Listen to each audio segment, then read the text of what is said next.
एक दफा वाजपेयी साहब और एक पत्रकार महोदय के बीच बातचीत हो रही थी। बीच बातचीत में पत्रकार साहब ने वाजपेयी जी से एक सवाल दागा। सवाल, वाजपेयी साहब आपकी शादी के बारे में बड़ी अफवाहें हैं, सच क्या है?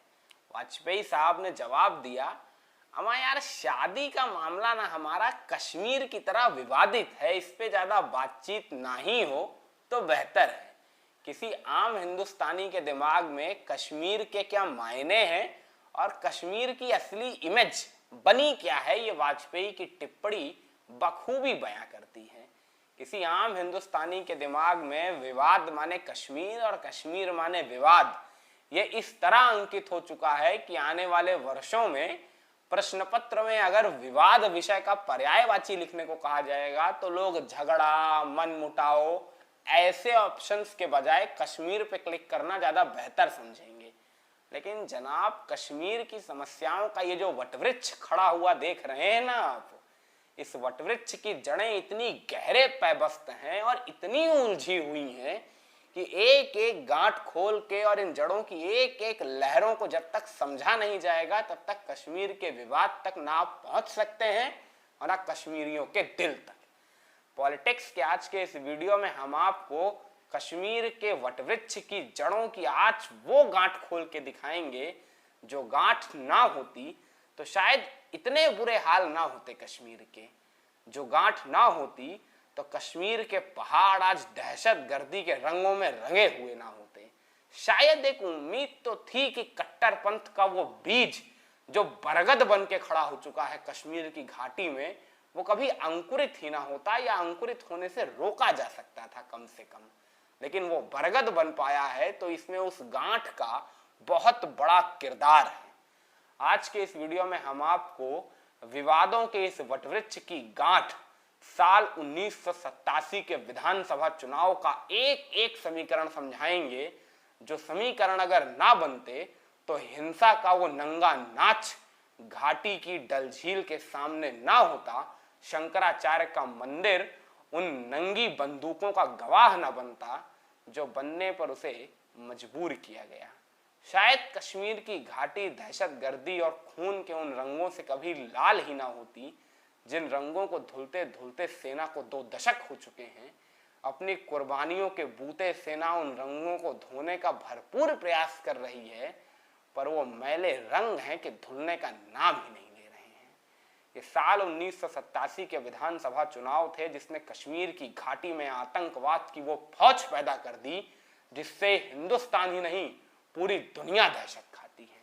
क्या हुआ था 87 के चुनाव में?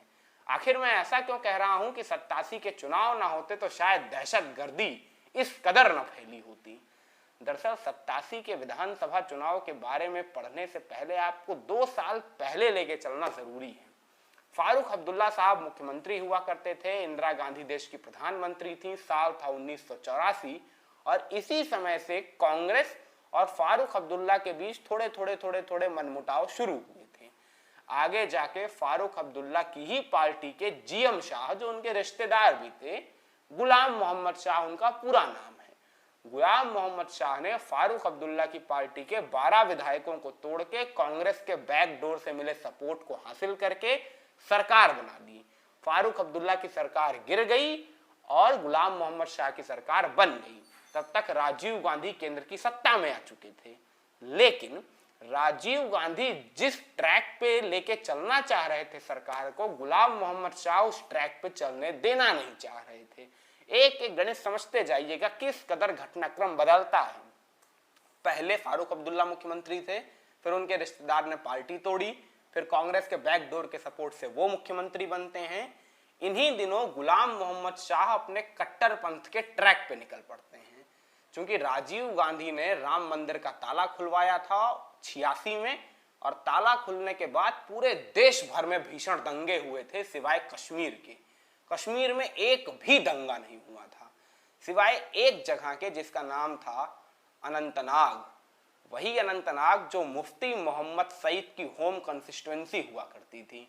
मुफ्ती मोहम्मद सईद यानी महबूबा मुफ्ती के पिताजी, और तब उन्होंने पीडीपी नहीं बनाई हुई थी वो कांग्रेस के कद्दावर नेता के तौर पे जाने जाते थे। गुलाम नबी आजाद के बाद कश्मीर में कांग्रेस के नंबर 2 चेहरे के तौर पे अपनी पहचान रखते थे। आखिर कैसे हो गए थे अनंतनाग के दंगे और गुलाम मोहम्मद शाह अपने कट्टरपंथ के ट्रैक पे बढ़ रहे थे, तो इन सब का असर आखिर हुआ क्या? हुआ ये कि अनंतनाग में हुए भीषण दंगों की बात कह के राजीव गांधी ने गुलाम मोहम्मद शाह को दिए हुए अपने बैकडोर के समर्थन को वापस लिया। गुलाम मोहम्मद शाह की सरकार गिरी और फिर कांग्रेस और नेशनल कॉन्फ्रेंस यानी फारूक अब्दुल्ला ने मिलके एक दफा फिर से सरकार बना ली और फारूक मियां दोबारा से मुख्यमंत्री बन गए। अब आप कहेंगे चंद साल पहले तो कांग्रेस और फारूक अब्दुल्ला में मनमुटाव हो रहा था। जनाब, निजाम बदलता है तो तकदीरें पलट जाती हैं। निजाम तब इंदिरा गांधी थी तो फारूक अब्दुल्ला से तकरार थी, और अब राजीव गांधी है तो फारूक अब्दुल्ला से कॉलेज के जमाने की यारी। फारूक राजीव के पुराने यार थे और राजीव ने वही यारी निभाई, लेकिन ये यारी किसी को नागवार गुजरी थी। कांग्रेस के ही नेता मुफ्ती मोहम्मद सईद फारूक अब्दुल्ला के मुख्यमंत्री बनने से खासा नाराज थे। इसीलिए मुफ्ती मोहम्मद सईद अपने इशारे पे सियासत को नचाते हुए ऐसी परिस्थितियां बनाने में कामयाब रहे कि 3-4 महीनों के अल्ले पल्ले ये पूरी सियासत ठप पड़ गई और 87 में कश्मीर के विधानसभा चुनाव की घोषणा कर दी गई। लेकिन इस चुनाव में कुछ खास हो रहा था। कश्मीर ने अब तक कई चुनाव देखे और कई चुनाव गुजरे, लेकिन इन चुनाव में कश्मीरियों की दिलचस्पी बहुत कम हुआ करती थी। आज भी अगर आप श्रीनगर सीट के मत प्रतिशत के आंकड़े निकालेंगे तो वो दहाई का आंकड़ा पार करते हुए बहुत कम नजर आएंगे आपको। 3, 4, 6, 8% वोटों के साथ चुनाव होते थे।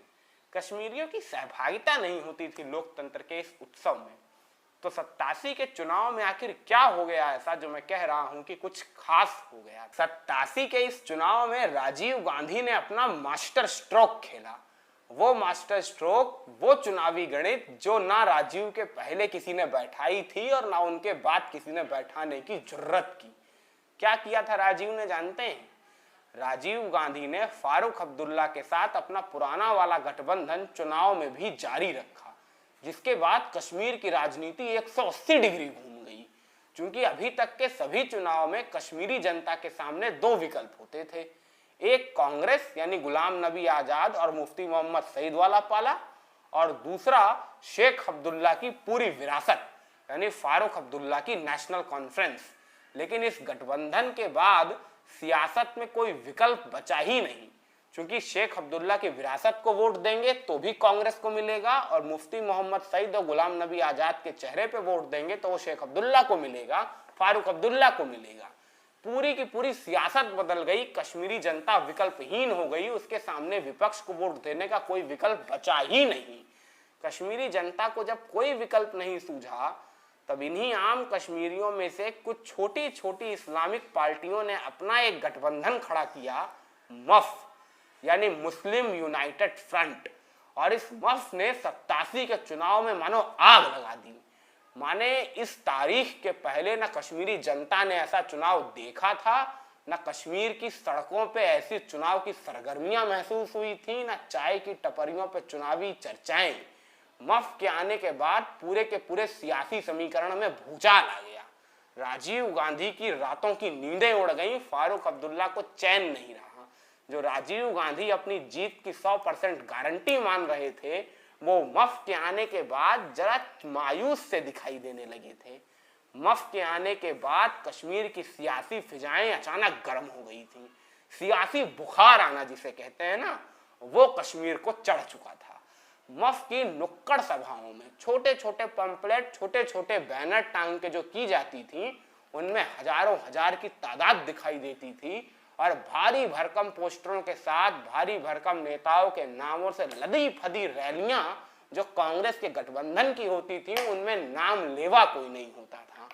मफ के आने के बाद कश्मीरी जनता ने चुनाव में ऐसा क्रेज दिखाया जो अभूतपूर्व था, जो किसी ने नहीं देखा था।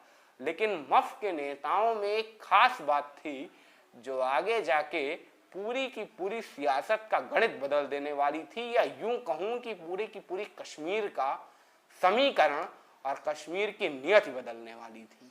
कैसे? मफ के नेताओं में कई चेहरे ऐसे थे जो अलगाववादी विचारधारा को अपना समर्थन देते थे। कई चेहरे ऐसे भी थे जो दबे स्वर में ही सही पाकिस्तान को अपना स्पष्ट समर्थन देते थे।